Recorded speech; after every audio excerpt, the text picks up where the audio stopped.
আসসালামু আলাইকুম, welcome back to my channel my kitchen. আর একবার স্বাগতম। চলে আসলাম আরও একটি রেসিপি নিয়ে আপনাদের মাঝে। আশা করছি আজকের রেসিপিটা আপনাদের কাছে অনেক বেশি ভালো লাগবে। আজকে আপনাদের সাথে শেয়ার করব ডিম মামার ভাইরাল ডিম রেসিপি। একবার খেলে এর স্বাদ মুখে লেগে থাকবে। এবারে আমি প্রস্তুত প্রণালীতে চলে আসলাম। তো এখানে আমি 8টা ডিম সিদ্ধ করে নিয়েছি, খোসা ছাড়িয়ে রেখে দিয়েছি। তো এখানে নিয়েছি বিট লবণ, নিয়েছি ধনিয়া পাতা কুচি, নিয়েছি টমেটো সস 2 টেবিল চামচ, নিয়েছি পেঁয়াজ কুচি। তো এইগুলো কিন্তু আমি একদম বটি দিয়ে কুচি করে নিয়েছি, দেখে বুঝতে পারছেন। আপনারা চাইলে ছুরির সাহায্য করে নিতে পারেন। তো এখানে একদম কচি যে শসা, সেই শসা নিতে হবে, যেন মাখলে কিন্তু একদম সফট হয়ে যায়। এবার নিয়ে নিলাম টমেটো। তো এখানে আমিও টমেটোটা খুব সুন্দর মতো মিহি করে কুচি করে নিয়েছি। তো ডিম মামার ভাইরাল রেসিপিতে যে উপকরণগুলো ছিল আমি সেগুলো নেওয়ার চেষ্টা করেছি। এখানে নিয়েছি কাসুন্দি, নিয়েছি শুকনা মরিচ। তো শুকনা মরিচ পরিবর্তে কিন্তু আপনার চিলি ফ্লেক্সও নিতে পারেন, কোনো সমস্যা নেই। এখানে নিয়েছি তেঁতুলের পাল, নিয়েছি তেঁতুলের চাটনি। আমি এখানে প্রাণের তেঁতুলের চাটনিটা ব্যবহার করেছি, আপনারা চাইলে যে কোনো ব্র্যান্ডেরটা নিতে পারেন। তো ডিম মামার ভাইরাল রেসিপিতে যে উপকরণগুলো ছিল সেগুলো আপনাদের সাথে শেয়ার করার চেষ্টা করেছি।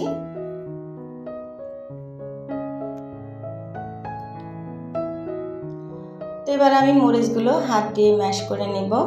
তো যারা হাত দিয়ে ম্যাশ করে ভয় পান ম্যাশ করতে, তারা হাতে কিন্তু একটা পলিথিন বা হ্যান্ড গ্লোভস লাগিয়ে নিতে পারেন। তা না হলে আপনারা ব্লেন্ডারের সাহায্যে ব্লেন্ড করে নিতে পারেন। আমি হাত দিয়ে করে নিচ্ছি, এতে করে কিন্তু ঝালের পরিমাণটা একটু কম লাগবে। যারা দেখতে দেখতে এই পর্যন্ত চলে এসেছেন, একটি লাইক দিতে ভুলে গিয়েছেন, প্লিজ একটি লাইক দিয়ে আমার ভিডিওটি কন্টিনিউ করবেন। তো এবারে দিয়ে দিচ্ছি আমি পেঁয়াজ কুচি। আমরা যারা ডিম খেতে পছন্দ করি না, আমরা কিন্তু এভাবে ট্রাই করতে পারি। খুবই মজাদার একটা ডিম রেসিপি। তো এবারে হাত দিয়ে আমি কিন্তু খুব সুন্দর মতো বিট লবণ দিয়ে একবারে সফট করে আমি মেখে নিব। তো দেখে বুঝতে পারছেন, একদম হাত দিয়ে কচলে কচলে এই কাজটা করতে হবে। খুব মসৃণভাবে মানে এই রেসিপিটা তৈরি করতে হবে। তো দেখেন, আমি এবারে টমেটোটা দিয়ে দিব। তবে ডিম মামার ভাইরাল রেসিপিতে কিন্তু টমেটোটা ব্যবহার করেছে, সেজন্য আমি দিয়েছি। আপনাদের হাতের কাছে থাকলে দিবেন, তা না হলে স্কিপ করে যেতে পারেন। এবার দিয়ে দিব আমি শসা কুচি, ধনিয়া পাতা কুচি। তো দেখে বুঝতে পারছেন আমি কতটা মিহি করে কুচি করেছি। এবারে সব উপকরণগুলো আমি হাত দিয়ে খুব সুন্দর মতো মেখে নিব, যেন একটা মসৃণ সফট এগুলো তৈরি করা যায়। তবে এখানে আমার পরিমাণটা আমি বুঝে নিয়েছি, আপনারা আপনাদের পরিমাণ মতো নিয়ে নেবেন। এবার দিয়ে দিব আমি টমেটো সস। যারা ফেসবুক থেকে দেখছেন, আমার চ্যানেলটি এখনও ফলো করেননি, লাইক দিয়ে আমার চ্যানেলটি ফলো করে দিবেন। এবার দিয়ে দিব তেঁতুলের পাল, এবার দিয়ে দিব কাসুন্দি। এবার সব উপকরণগুলো আমি হাত দিয়ে খুব সুন্দর মতো মেখে নিব। যারা ইউটিউব থেকে দেখছেন, আমার চ্যানেলটি এখনও সাবস্ক্রাইব করেননি, প্লিজ আমার চ্যানেলটি সাবস্ক্রাইব করে দিবেন। যারা ডিম প্রেমী তারা কিন্তু প্রতিদিন এই ডিমের রেসিপিটা করে খেতে পারেন। এর স্বাদ কিন্তু মুখে লেগে থাকে, সত্যি বলছি।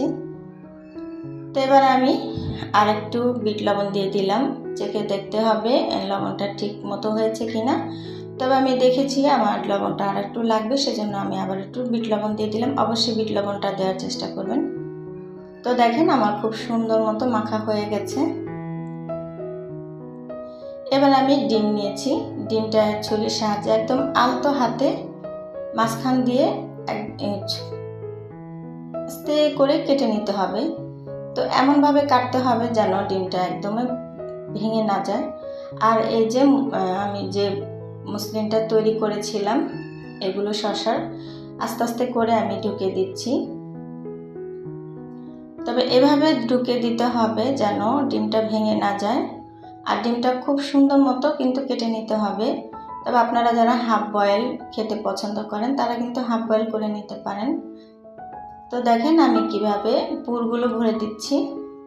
ঠিক এভাবে ভরে দিলে কিন্তু ডিমের যে ভাইরাল রেসিপিটা খেতে কিন্তু খুবই সুস্বাদু লাগে।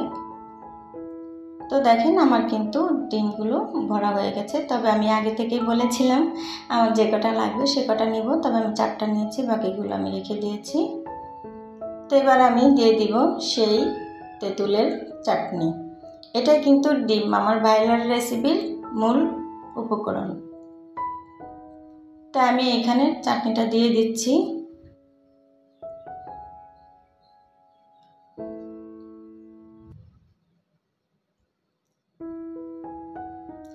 যারা ডিম প্রেমী তারা কিন্তু 1টা 2টা খেলে কিন্তু মন ভরবে না, তারা ডিমের পরিমাণটা বাড়িয়ে নেবেন। এটা এতটাই সুস্বাদু মজাদার হয়। কেমন হলো অবশ্যই কমেন্ট করে জানাবেন। তো এবার একটু সৌন্দর্যের জন্য আমি উপর দিয়ে ধনিয়া পাতা দিয়ে দিচ্ছি। যদি আজকের রেসিপিটা আপনাদের কাছে ভালো লেগে থাকে তাহলে লাইক কমেন্ট শেয়ার করে দিবেন। কমেন্টের মাধ্যমে জানাবেন আজকের ভাইরাল রেসিপিটা কেমন হলো।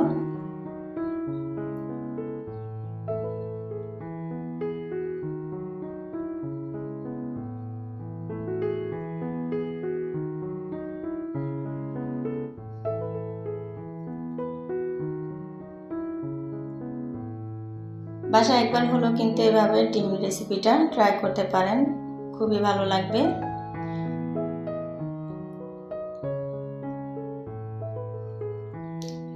হয়ে গেল আমার ভাইরাল ডিম মামার ভাইরাল রেসিপি।